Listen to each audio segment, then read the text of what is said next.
Welcome back to Talkville, folks, the ultimate Smallville rewatch podcast where each week Tom Welling and I go back, along with Ryan. We go back, way back. We watch every episode of the show that changed our lives and perhaps your lives too.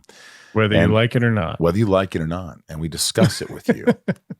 If you didn't get a chance to call in and leave your questions for this episode, make sure you get some in future episodes. That phone number is our hotline, 213-538-2883. That's 213-538-2883. You might be looking at Tom's computer screen and notice that he's very bright this morning. We are doing this early in the morning, so we're all a little out of it.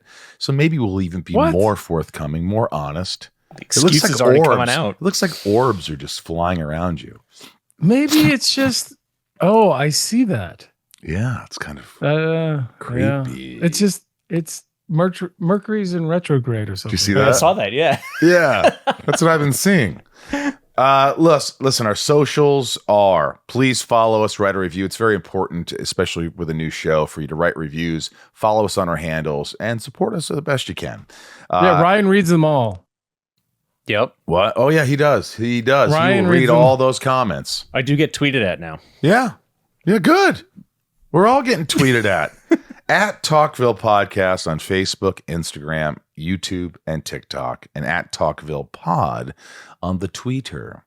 Lot to talk about. Without this episode, Reefer is really... Reefer.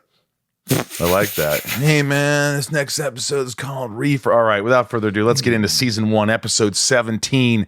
This is Reaper. Folks, thank you for sticking around, watching every episode, supporting the podcast, watching with us, calling in, being a patron. Patron is so important for this show, especially now. We don't have a lot of advertisers, and we're trying to grow. And your support, if you want to go to patreon.com/talkville, support the podcast. Top tier podcasts get their names mentioned at the end of every episode. And it means a lot to the show. It means even more to Michael. It really means a lot. All right, look, the title is Reaper. It aired April 23rd, 2002. Right around the time when my grandma died. I remember that. Director Terrence O'Hara, who I adore. I loved working with Terrence. He was a great guy. Terrence was great. Terrence was he was like the baseball coach you wanted. When you're on a losing team, he's the guy who's like, let's go. We still got this. Like, don't give up. He was that kind of guy. I love him. And the crew really loved him. And whenever he got mad, you were like, oh shit, because he never got mad. So you go, all right, come on, let's focus here. And you're like, oh, shit, Terrence is upset. The writers, Al Goff, Miles Miller, and Cameron Litvak. Now, was that John Litvak's son? Remember John Litvak, who worked at the WB? I know John I remember John very well. He's unfortunately passed away. We became actually really good friends after this show. He was a very wise man that I think Al Miles and really leaned on. He was a very big advocate of the show on the studio side. I loved him. And I think he was like our show's Gandalf in a way. He looked like Gandalf. He looked like Uncle Jesse. He had responsibility, but he had wisdom. Yeah. Yeah, he was really good. Guest stars, Ronaldo Rosales as Tyler Randall. Good-looking guy. Jason Connery, Sean Connery's son, as Dominic Sanatori. And Sheila Moore as Birdie Sykes. What a name, Birdie Sykes. The synopsis. Tyler Randall is resurrected after a piece of meteor rock is embedded in his wrist after a fatal fall. Everyone he touches turns to ash. He uses this power on a crusade to ease the pain of the terminally ill and has his target set on Mr. Fordman. Meanwhile, Lex thwarts his father's attempt to audit his books, and Whitney works up the courage to visit his ailing father. Yeah. A couple takeaways from this one. One was we started filming a couple days before my birthday, and I remember Terrence saying, well, it's always a good thing to work on your birthday. It's a good sign. It's good luck. And I was like, is it? And he goes, well, I just say that. Yeah, I think he just said it. He was like, I don't know. We can get into this episode. We're getting into this episode. But this is certainly one that I was surprised it was such a that they did this episode towards the end of a season, the first season. It just seemed like, what is this kind of episode? Like I was just like, it wasn't. I just couldn't get into it really. I mean, I like the father-son relationship with Clark and John, and a couple scenes with me and Lionel. But other than that, it was just kind of ridiculous. By the way, how handsome did Lionel look? He did. John Glover, when you guys, I know it's toward the end of the episode, when you open up the trunk toward the end of the episode, how handsome did John look? I mean, that's all I could think about. He was handsome. Those long locks. Yeah. But it was that shot in particular. He looked younger. He looked Stunning. fresh. He did. Yeah. I think because he wasn't working at all on the show, and that was his only scene, and he came in, he looked just dynamite. He did this beautiful thing, and thank you anyone who's listening. I know we're jumping to the end, but we're excited. When Lex is like, look in the trunk, and he walks over and he goes, "What did you do? What did you do? That's not written. That's him. What did you do, son? What did you do? What did you do?" And then he opens up the trunk, and obviously he says, well done. But well done, son. That was my favorite scene of the episode already. So thank you for joining us today. We're all done. Yeah. No, I think the big takeaway of this episode is, it was difficult to watch because it's about people. There's a lot about people dying and people wanting to die and people helping people die. But I think the biggest takeaway for me is the father-son relationship on both sides of Lex and Clark of don't repeat the past or try not to. I think that's the positive side of it. But this was I found this episode a little difficult to watch. It wasn't quite as let's save the day as some of the episodes are. Tyler Randall, wearing a kryptonite bracelet, visits his dying mother in the hospital, who asks him to help her die and bury her in Smallville. Tyler agrees, smothering his mother with a pillow. This causes doctors and security to rush in, and in the struggle, Tyler falls from a window to his own death. I thought the security guard in that scene did a great job. Yeah. Not because he threw him out the window. That was a mistake. I mean, I don't think he meant to do that. But I think that just the way he came into the room and his focus, because that actor, what preparation does he have? You know what I mean? He just came in, but he was focused, and I could see that he wasn't like, I'm going to throw this guy out the window. He's like, I'm going to stop this guy. And then the guy goes out the window in a cut, which is great. Because he could have very easily come in, I'm going to throw this guy out the window, which has been more of a UFC sort of situation. But, Yeah. I didn't really notice that as much as I thought it was a kind of like an intense kind of emotional scene. Like, who's this guy? And now his mother's dying, and she wants him to, this is a hard thing. I mean, I couldn't do that. It said, or maybe I could. It set a different tone. It was the whole but that opening was like a different tone from are you gonna kill someone now? Maybe just my mother. That opening set a different tone than what I thought the episode was going to be. Yeah, it was a lot darker. It was it was deeper. Yeah, and that was kind of Reaper. It was Reaper. It was a taste of the macabre. I do think this is a little outside of the wheelhouse. I mean, I started watching. I tried to start. So I tried to start watching this episode. My wife and I wanted to put it on. We were going to watch it with our kids, and we would be like, "Oh, cool!" And then it started, and then after we're about halfway through the first scene, I'm like, "Nope, not age appropriate right now." Like, this whole episode to me, it was just a real stretch. Yeah. It was just trying to do something, the freak of the week thing, and I just didn't, I wasn't buying it. I wasn't buying that this good kid would now start, I guess, inadvertently killing people, but I think, Well, I thought I think the idea was he convinced himself he was helping people. I think the best performance of the episode is Annette. Annette's performance is fantastic. Oh yeah, she does a great performance. Beat by beat, as always. But yeah, she nails it. While at the coroner, it's seen that the bracelet has wedged into Tyler's wrist during the fall. The coroner goes to remove it, causing green to emit from his wrist. Then right before cutting open Tyler by the coroner, Tyler wakes from the dead, grabbing his arm. This causes the coroner to disintegrate. Look, again, it was 20 years ago, so the effects are what the effects are. It was kind of a little bit like, now it doesn't hold up, but I'm sure then it kind of made you go, oh, wow, look at that. That's kind of cool.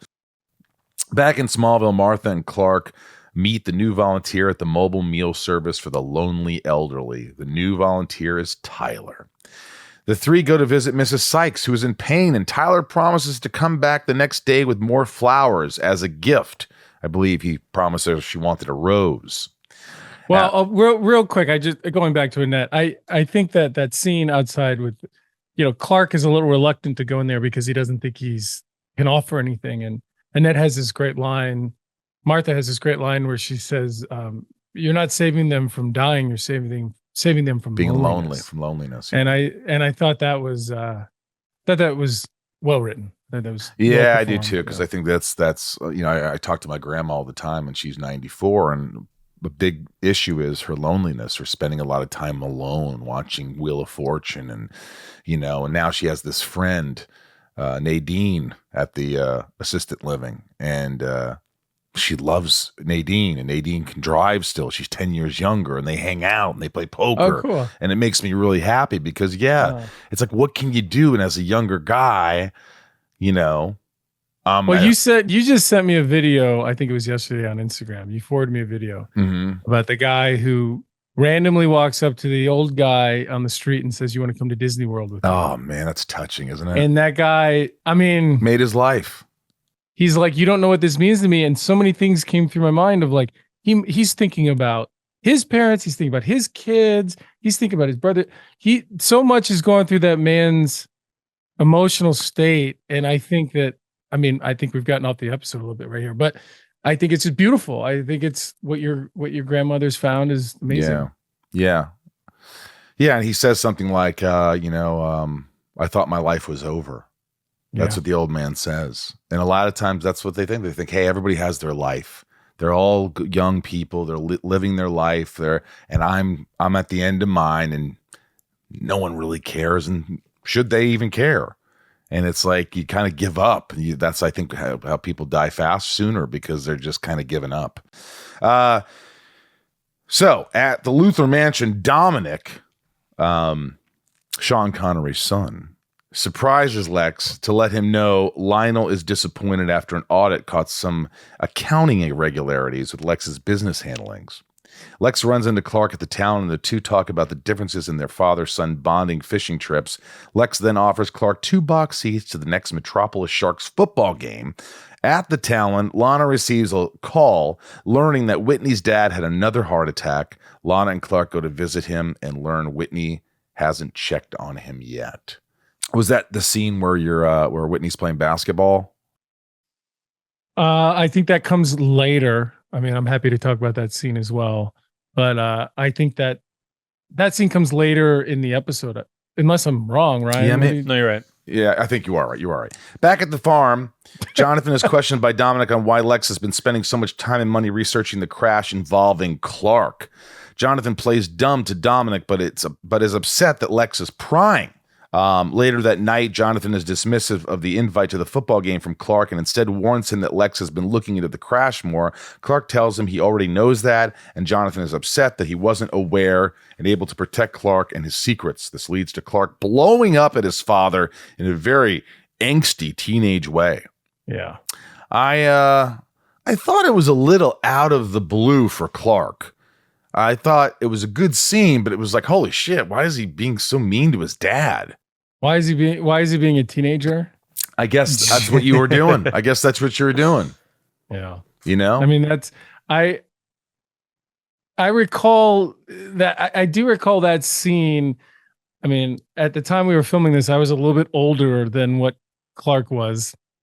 And I remember with John being a wise sort of father as he is. And I remember being like, this is a lot of acting right now, because I don't agree with what my character is doing, but my job is to portray my character's emotions. So, and John allowed me to do that, because in some ways I thought John would just sort of like smack me. Yeah. How dare you?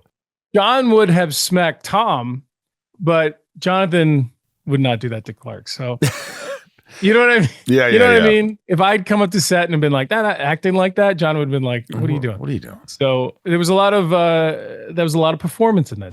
Talkville is brought to you by Policygenius. I think life insurance is one of the most important things you can have. Tom, how do you feel? Not only you can have, but to have for the people you love. God forbid anything happened to you, something unexpected, or you want to have that peace of mind that the people you care about are taken care of. Life insurance through your workplace may not offer enough protection for your family's needs, and it won't follow you if you leave your job. Since life insurance typically gets more expensive as we age, now's the time to buy. Policygenius gives you a smarter way to find and buy the right coverage for you and your family. Policygenius was built to modernize the life insurance industry. Their technology makes it easy to compare life insurance quotes from top companies like AIG and Prudential in just a few clicks to find your lowest price. With Policygenius, you can find life insurance policies that start at just $17 per month for $500,000 of coverage. And Policygenius has licensed agents who can help you find options that offer coverage in as little as a week and avoid unnecessary medical exams. They're not incentivized to recommend one insurer over another, so you can trust their guidance. There are no added fees, and your personal info is private. No wonder they have thousands of 5-star reviews on Google and Trustpilot. Your loved ones deserve a financial safety net. You deserve a smarter way to find and buy it. Head to policygenius.com or click the link in the description to get your free life insurance quotes and see how much you could save. That's policygenius.com. We cut back to Mrs. Sykes' home, where we find Tyler has returned with a rose. After touching and killing her dog, he laments over the grief. He laments over the grief that Next she is episode, having lament. and gives her the touch of death. The next day, Martha tells her concerns that he and his father will drift apart and urges them to make up. Lex meets up with Jonathan in the Kent farm to share how he's envious of the relationship the Kents have as a family and lets him know that tickets to the game were a gift. Jonathan has no sympathy for his plea, questioning Lex on why he was investigating Clark. Now, here's the thing. Lex says he stopped investigating you, but that was a while back. So now it's kind of all brought up again. So wouldn't that mean he's continuing his investigation and lying to you? No, that's Sean Connery's son who's following up on the investigation. He's just trying to started, but you failed. He's meddling. He's meddling in shit.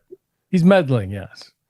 Clark meets up with new haircut Whitney at school. He's got a very short haircut. Yes, he does.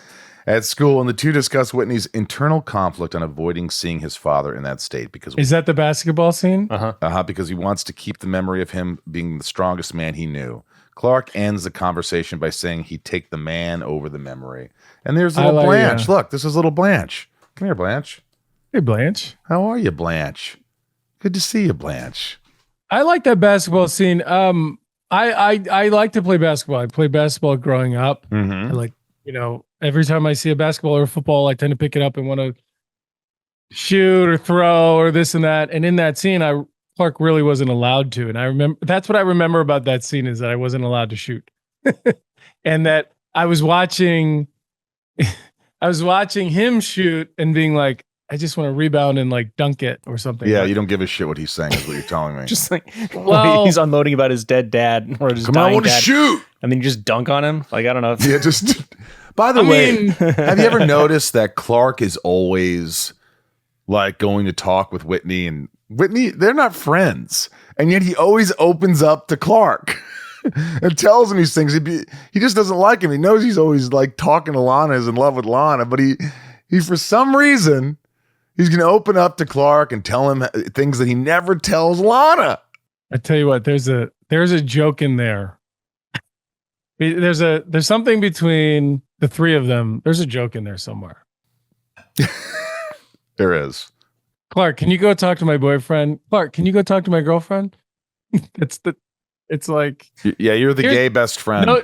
Note to all of our listeners: when you talk to someone else about the issues in your relationship, it doesn't help. You need to talk to the person you're in the relationship with. Amen. But that's why this television show works because that's the tension. Chloe is on the hunt for what's going on once again, and after hearing about the disintegration of Mrs. Sykes, she finds a similar story of the same occurrence with a coroner not too long ago. Her and Clark go to investigate the house, and Clark notices the yapping dog, Pepper, is gone. He then uses X-ray vision to see the ashes of the dog, Pepper, and he notices a white rose at Sykes' bedside. He proclaims, "What happened may have been combustion, but it wasn't spontaneous." Martha arrives at the mobile meals to drop off some produce. She runs into Tyler. Tyler offers a hand, but when he touches the produce, it all turns to ashes. Martha asks Hank, the manager, to call the sheriff. Instead, he tries to stop Tyler from fleeing and disintegrates after grabbing him. Well, Clark has put the pieces together. He goes to the mobile meals to confront Tyler. Luckily, he arrives in time to save his mother before Tyler flees. Why is Tyler like bad now? Why is he going to kill her? Why isn't he wearing the gloves? Why does he kill the guy there? Why does he even try to put his hand on Clark to kill him? It's just like, he's not a killer. You know, I'm trying to think of a reason. There's not one. There's not one. There's no reason. He's just starting to walk around being like, instead of like, I'm going to save you, he's like, I'm going to let you go. I'm just going to help you out. Yeah, and I have a big problem with the ending, and I'll get to that. Well, I don't think he didn't try to kill anybody. It just happened. He was just sort of milling around behind the scenes without his gloves on, and then surprise, here comes some vegetables. Oops, now you know my secret. I don't want to hurt. Then Clark's there. And now I have to kill you. Well, I mean, Clark was just I don't know. He didn't mean to kill what the hell's it? Hank either. Hank was just like, hey, stop. He's like, oops. I liked Hank. I wanted Hank to be in some more episodes. He was like, hey, Martha, how are you, Clark? I work here at the mobile meals department. I'll help you out. And I don't know if it was Kristen or Allison later in the episode. They call it mobile meals. And I was like, what is that? Mobile meals. Get yourself some Quaker Oats. It will help you with your diabetes. That night, Jonathan goes to console Clark, who is unable to put down the walls and bury the hatchet with his father. I think this is Ryan's favorite scene. Well, we'll see. At the Talon, Lana tells Clark and Whitney that Whitney phoned her and wants to meet up. Wait. You can't just blow past that scene of Jonathan and Clark in the loft. I mean, that was really cool. I mean, the first time that Clark really blows up at Jonathan, you know, Jonathan sort of says, you know, he says, that didn't come out right. And Jonathan, no, I think it did. And he walks away.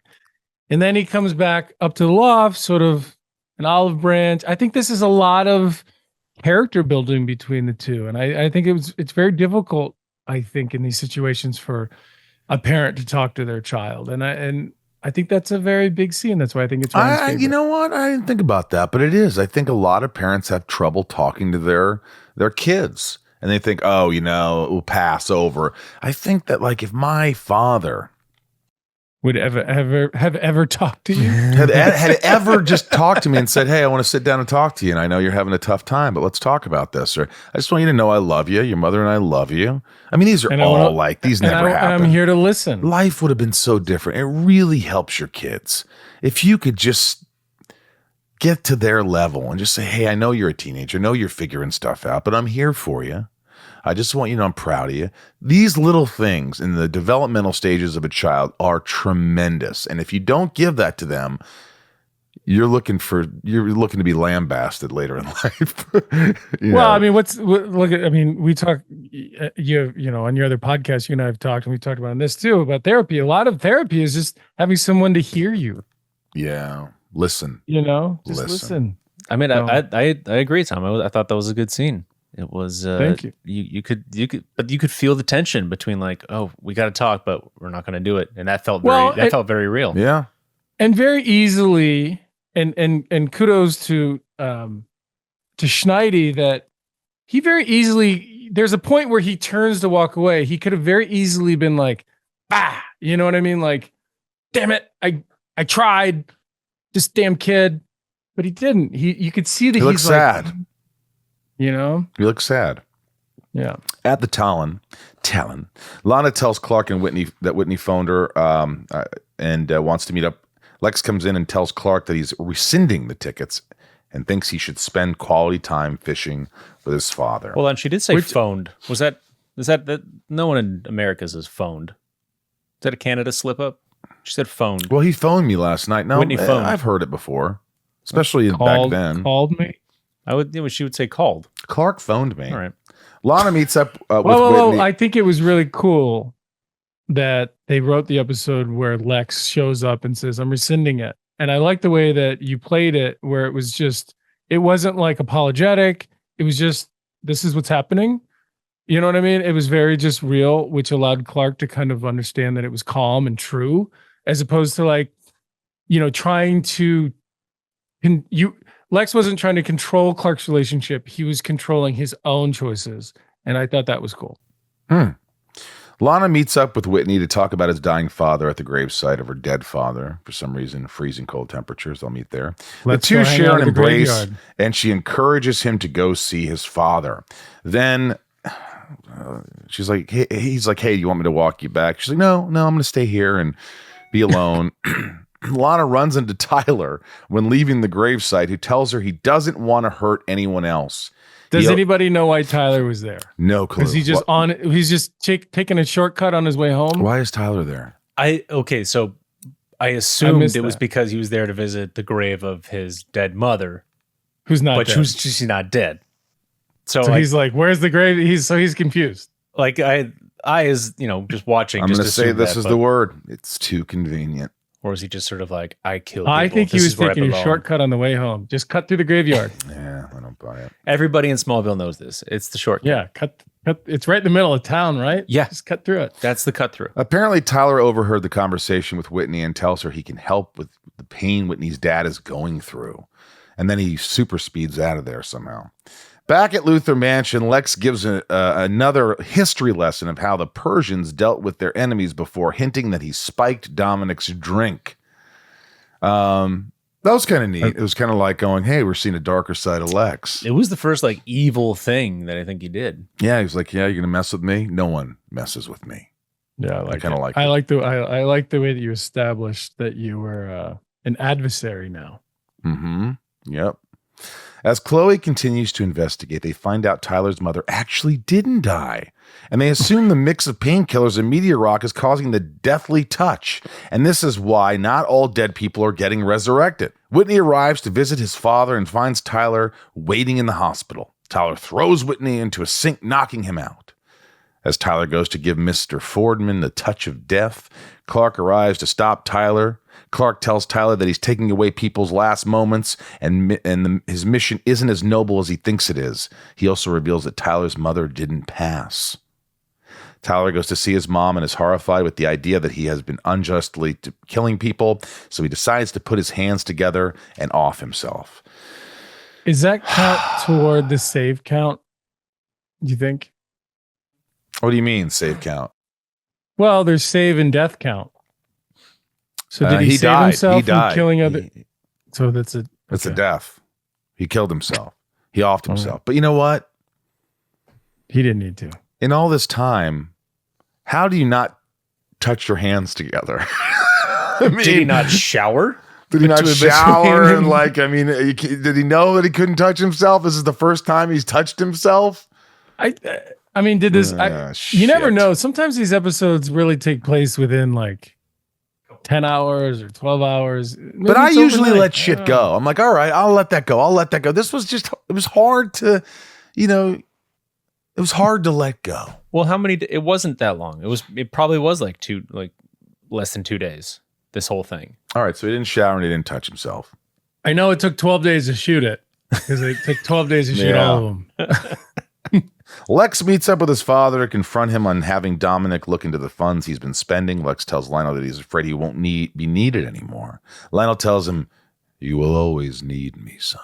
Lex then presents a kidnapped Dominic in the trunk of his car. This is the scene we talked about earlier. I just thought that, again, John looked beautiful. The episode closes on a Make-A-Wish type of scenario where Lex has arranged for Whitney to quarterback the Smallville Sharks. And before that, you notice how Lex gets out of his car, shows his dad that Dominic's in the trunk, and then walks away. Just like walks. Do you think he left the car? He left the car. Well, maybe he got a Metro card. That's his office? Do you think that's how he gets into his office? I mean, there's no Uber back then. It should have. So Lionel shows up in his Bentley, which I remember being like, oh, that's cool. That's expensive for our show. And then he looks in Lex's trunk, and then Lex walks away. How did Lex get home? I would have had at the end, I would have had him just like looks at the trunk and looks at Lex and says, well done. And Lex just stands there looking at his father. It just, you don't need him to walk away. It just bothered me a little bit, but that's nitpicking. I think the idea is Lex is leaving Lionel with his own garbage to deal with. What could have been fun is if Lex walked over to the Bentley and drove that away, took his dad. Yeah, takes his dad. Sure. The episode closes on a Make-A-Wish type of scenario where Lex has arranged for Whitney to quarterback the Smallville Sharks in a scrimmage so his dying father can see his son play for the team. Jonathan shows up to compliment Lex for what he's done. Lex tells Jonathan he's officially closed the book on what happened on the bridge. Clark and Jonathan bury the hatchet, and Jonathan shares how he doesn't want history to repeat itself with the relationships he had with his father. I thought that was really nice. I really felt like, I thought about that. I thought about that with my father. I was like, again, you have to sever the line. You have to just new beginnings. Just because you had a bad childhood or just because you didn't like your father doesn't mean you should be a dick. Well, there's a lot of programming that happens before you're ever aware of that as a child. And as an adult, your challenge is to create your own operating system that you will then use with your child. I mean, this is easy to say and whatnot, but it's severing, but it's also like identifying how you were raised and how you now want to raise your children is a big thing. And it's very difficult. As you know. Yeah, it's not easy. It's not easy. Interesting things of note, folks. Interesting things of note. Should we have like little jingles for each one of these little interesting things of note? And then like, I don't know. The symbol of mobile meals is ironically two hands touching. This represents Tyler Randall's ability. In this episode, Lex Luthor uses the term Superman, but he is not referring to Clark. Rather, he is referencing a quote from a book while speaking with Dominic Senatore. Despite the fact that George Fordman was constantly mentioned in the second half of this season, this is the only episode where he actually appears. However, the actor got paid for every episode he was mentioned in. Yeah, he wishes. We talk about highlights and we talk about lowlights. And I think this is the first episode. I think this is my least favorite episode out of every episode we've seen. That's a guarantee. Oh, I thought the other one where Whitney was like going off the rails was worse. Oh, where he joins the group. Yeah, that was kind of stinky. This is the gang, the Kryptonite gang. Yeah. Again, guys, listen. Are you anti Whitney? No, just anti Whitney being the center of the episode. No. Pro Whitney's new haircut. 22 episodes a season is incredibly difficult. Oh yeah. They don't do that often now. But, it's very hard to write amazing episodes every week in, week out. So if you could get 5 or 10 good ones, you're doing really well. And so this happens. You're going to get a couple of duds in the mix. And so we've had a couple of duds, but we've had some great episodes and some character-driven episodes. And hopefully with, 5 episodes left to go in this season, we'll have some strong ones. I think we have to grow as a podcast and understand that when we bring on Alan Miles, as brilliant as they are, we need to bring them on episodes that are horrible, so that they can help us understand. Here's the problem. I know you're kidding, but we really shouldn't have to. Look, I'm not going to try and like something because it seems like the right thing to do. If I don't like something, I'm like my grandfather. You knew he didn't like something. That's just the way it is. When I love something, and I think that then it, you're like, he really likes this, so that must mean something. Otherwise, if I like everything, you're gonna be like, oh, he likes everything. Who gives a shit? I've been out to dinner with you, and we went to this place I remember once, and I was like, oh, you should get this, and you're like, don't want it. And I was like, yeah, but it's their best. Don't want it. And you ordered something else. And I was like, all right, fine. I'm just setting my ways, man. That's not what I want. I'll tell you a good series, by the way. Let's not talk about it right now, but just a second talk about it. The new Jeffrey Dahmer series on Netflix creeped me the F out. Welling, if you watch it, you're going to have nightmares. I won't watch it. I don't want nightmares. I'm not going to watch it. Thank you. It is effed up. No, thank you. The actor Evan Peters, I'd love to get him on my Inside of You podcast. Boy, is he good. Holy crap. All right.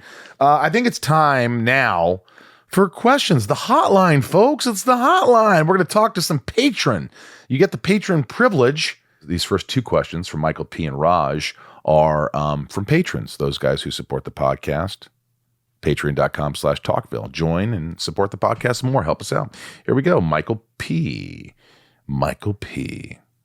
Hey all, this is Michael Pachoni from College Station, Texas. In the episode Reaper, we have bodies turned into ash left and right. What in the world did the production team use as ash on the set? I thought the special effects were really darn good. Thanks, guys. Michael P., you're too kind. Great question. No idea. No, I don't recall. We may have just faked it. I don't know. I don't recall. I think they probably just matched something to what, a disintegrated body would look like ash, there's, they probably, those guys dig deep. And I think they got something that closely would resemble ash from a human being or an animal. And the rest was CGI. Or a fireplace? Could be. I think that's a little more dense. I'm pretty sure they didn't source their ashes from actual beings. I don't know. I'm saying. I don't know. But thanks, Michael P. Thanks for all your support, brother. Here's Raj. I do love my Raj. He likes horror movies too. Also, Speak No Evil is a great movie. Intense. Here we go, Raj. Hey, Raj here. I was just watching Reaper with my headphones in, and a cool little detail I noticed was when Clark is using his X-ray vision to look for the dog in Mrs. Sykes' house, there is a sound effect of a dog barking layered into the X-ray vision sound effects. So, cool little thing that somebody in sound put in there, and I thought would be cool to let you guys know in case you didn't notice. Thanks. Wait a minute. What did he say? What happened? I love that. So when Clark used his X-ray vision to see the dead dog, so he sees the dog, and apparently because he's got the headphones on, which now I'm going to watch every episode with headphones so I can hear this. Apparently, when Clark uses his X-ray vision to find the dead dog, there's a sound effect of a dog barking. That's awesome. I didn't know that. Thank you. Great call. Why would there be a sound of a dog barking? Who knows? But it's awesome. Wow.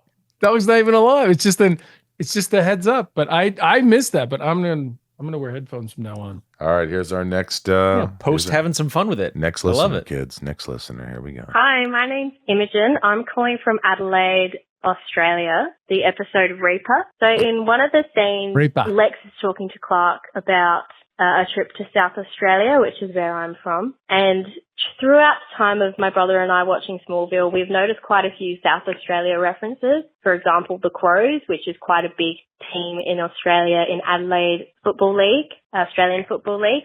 So I was wondering, are there any connections that you know about between the writers and Australia, or particularly South Australia, or anyone else involved in the show? Great work, guys. Thanks. See ya. I don't think so. I remember. No. Where was Christine from? Was she from Australia? She's from New Zealand. She was New Zealand. New Zealand, but I think that there is. Listen, I don't know if there's a direct correlation, but I think that the idea of Australia is so exotic and it's so far away that it's cool to think that Lex has something going on so far away. They have a propensity for doing that, where they talk about like things that happen overseas and things. It just sounds more dramatic, sounds like he's lived more. He's traveled far. What? According to Google, Miles Millar was born in Australia. Wow, that explains Miles Miller. It's not Millar. Whatever. Dylan Millar was the special effects guy. They always do that. No, he's born in it's mobile meals, not mobile meals. Well, he's British, born in Australia. That's all. It just says Australia. Oh, so he's Australian. He's not British. Grew up in Sydney, emigrated to the UK when he was 9. All right, here we go. This is the next hotline. Hey question. guys, this is Sam from Ontario, Canada. I just wanted to first say thank you guys for doing this podcast. I watch it every Wednesday, and it's really amazing. I'm calling on regards to episode 17, Reaper. I got Dr. Jack Kevorkian vibes from this episode. So I really thought that was clever, if there was a connection there at all, with how they got the idea for this episode. So I was just wondering if your thoughts on that, and if you guys also made that connection as well. Thank you, guys. I did make that connection, and thank you. That's really it's smart that you thought of that.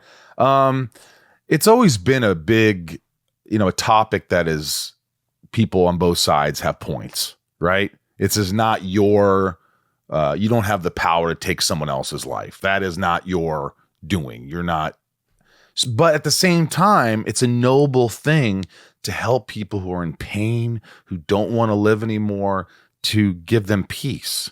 So there's two sides to every, story, three sides really. But I understand that. And it was noble. Like, he didn't want to do it. He didn't want to kill his mom. He didn't want to. But didn't she? I mean, not to she pick asked sides, him. but she asked him to do it. Am I missing that? But still, it's illegal in most states. I think it's only legal. It's called active euthanasia. And active euthanasia is where it's legal to take someone's life through an injection or whatever it is, and only available, I think, in Oregon. I could be wrong, but then there's the passive euthanasia where you don't give any medications, you don't give any food, and you just let them die. And that's another way of doing it, but it could be horrible, a horrible, painful death. I mean, it just depends. So I don't know. It's up for debate. I mean, there's been a lot of debate on it. But yeah, I did think about the Kevorkian thing. Did you, Tom? Yeah, it came to mind. Again, that's how watching this episode at the beginning, it was very Dark. difficult to watch. Yeah. I wasn't sure what was going on. So, yeah. All right, here's Keith. Hi, Michael, Ryan, and Tom. It's Keith Gare calling from London, Ontario, Canada. Really enjoying the podcast. Just finished watching Reaper, and the subplot was really dealing a lot with family and death and losing people that you care about. And I'm wondering, it hit me a lot harder this time rewatching it because I've lost both my parents. So I'm wondering if you guys, when you were filming it, had any really difficulty filming any of those scenes, because there was a lot of really heartfelt, deep, heavy stuff. Thanks, and keep up the great work, guys. I wasn't around for the filming of those scenes, and I don't think you were probably either, Tom, a lot of them. No, I didn't, except for coming in and saying, stop. Yeah. The heavy lifting I had was the father-son stuff, which I do recall being fun. I mean, fun meaning like challenging as an actor and being able to get closer to John and Jonathan. Right. And without, I remember not wanting to just be a completely petty teenager. Hey, how come you don't pay attention to me? Like that kind of guy. I wanted it to be a little more interesting. And again, going back to that loft scene, I think we pulled it off on both sides with John's sort of his portrayal of a father who's trying to understand and wanting to connect, and it takes two people to bridge that gap. I think that's what really came through. It wasn't just one person being available or the other. It was, they had to meet in the middle. And I think that's how history didn't repeat itself. I think he was talking more about, dealing with death and loss. Yeah, but again, my character didn't deal with that other than to stop. But while watching it, I definitely thought of my grandfather, and he was always a strong man, and I'm just going, God, he wouldn't want to die like this. He'd want to go out strong. He wouldn't want to deteriorate in front of people and have people take care of him, and it just wasn't in his soul. He'd be like, get me out of here. That's what he would do. So it made me think of that. Okay, this is an interesting one, and you'll know why very soon, Tom and Ryan. Get ready. Hey, Tom and Michael. It's Derek from Sault Ste. Marie, Canada. I just wanted to call in and say that the podcast is going really great. I'm loving it. Reaper was actually the first Smallville episode that I ever watched, and I was never really a big Superman, Clark Kent fan at that time. But seeing that episode completely turned me around, and I've been a Smallville fan ever since. Keep up the great work. Take care. So this episode, it shows you how you never. Everybody has their own opinion, and there'll be a movie that affects you, and then another person will watch and go, "This sucked," but it affects you. So everybody feels differently about everything. And this episode got this guy hooked on Smallville. I can see why. I mean, I feel like it's a pretty standard episode. I don't think it was like too far fetched. I think all the elements of a classic Smallville episode were there, as far as I know, 17 episodes in. But all right. Well, I'm glad that it got you hooked, Derek, and I appreciate you watching the podcast. I hope all the other episodes don't let him down. Yeah, all the good ones. Because if he's like, "Oh, I love this series," because this is, to me, it's a very different episode. But this is an international person.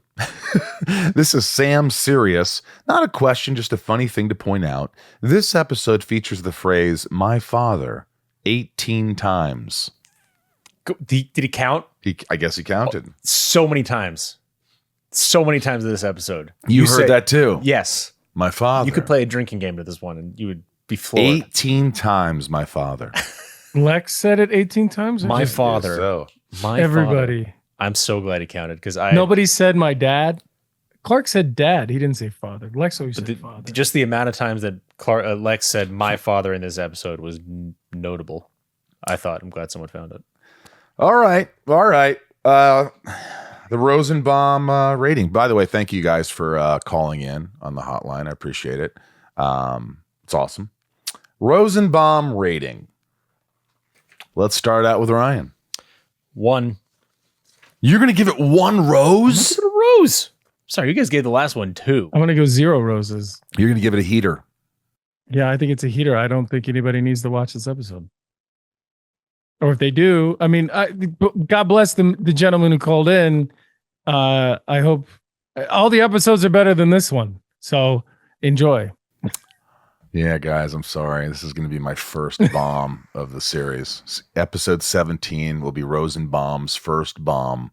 I'm going to give it 1 bomb. I thought this was by far one of the worst episodes. I thought everybody did a great job. Yeah, that. The story just wasn't compelling. It just wasn't, rewatchable. It's what it was. You're going to have those. But some people probably like this episode. Great. I mean, you obviously did 1 rose. What the fuck are you thinking? I'm not throwing out 2s the way you guys are either. How many 2s have I thrown around? 1 or 2? Maybe 3. Death count. Death and save count. 3 people died in this. Tyler kills Mrs. Sykes, Frank the manager. Why'd you say it was Henry or Hank? Was it Hank or Frank? This guy has one scene in Smallville where you ruin his character's name. And himself. He kills himself. Sorry, that's not funny. I'm laughing at the other thing. 2 people saved in this episode. Clark saves his mother and Mr. Fordman. Through 17 episodes, 27 dead, 32 saved. Now, it's time for Ryan's favorite scene. Now, Bryce next episode is going to tell us where we stand, but I'm way ahead of Tom. I just want to tell him that. I think you're at least 3 ahead. Yeah, I think you're right about that. And I really don't know. I don't feel confident I'm going to catch up, to be honest. You might. For the first season, there's still 5 episodes left. Okay, Ryan, give us 3 scenes and we'll choose one. All right. Well, all right. Here are 3 scenes. Scene 1, the scene with Clark and John when they want to talk, but they just don't. And there's a lot of tension and a lot of good acting. The first one or the second one? The first one. The first scene 1 is when Clark is in the barn. John approaches, and Clark tells him about how when Tyler touched his face, and then he goes, "Hey, Dad, yeah," and then they don't talk. Scene 2 when Lex poisons the scotch. And then scene 3, just the make a wish thing at the end. Schmaltzy. Well, are you downplaying it? See what he did? Yeah. Damn it. I fall for that. I'm not going to fall. What was the end? What was the end one? Just like the ending. Everyone has you wrap it up and everyone's playing football. I don't know. All right. I'll give you a hint. It's not that one. All right. So we have 1 of 2. All right. Because I needed a third scene. I don't know. I think it's number one. Which one is that? Clark and Jonathan trying to talk. I think it's Lex poisoning Dominic for the first time.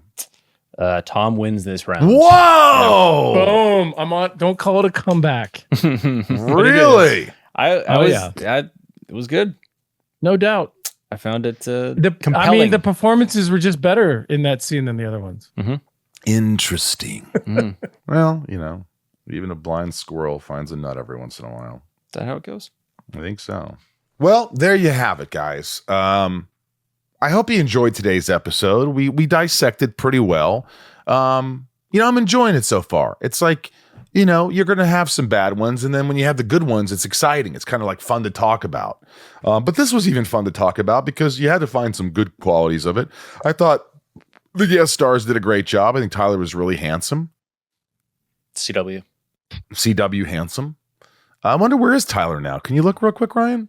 I did. And what about the actress? She's probably no longer with us, is she? Let's see. Tyler. I mean, it's been 20 years. And Reynaldo Rosales. Born in Paducah, 20 Kentucky. years since she didn't die on the show. Jesus.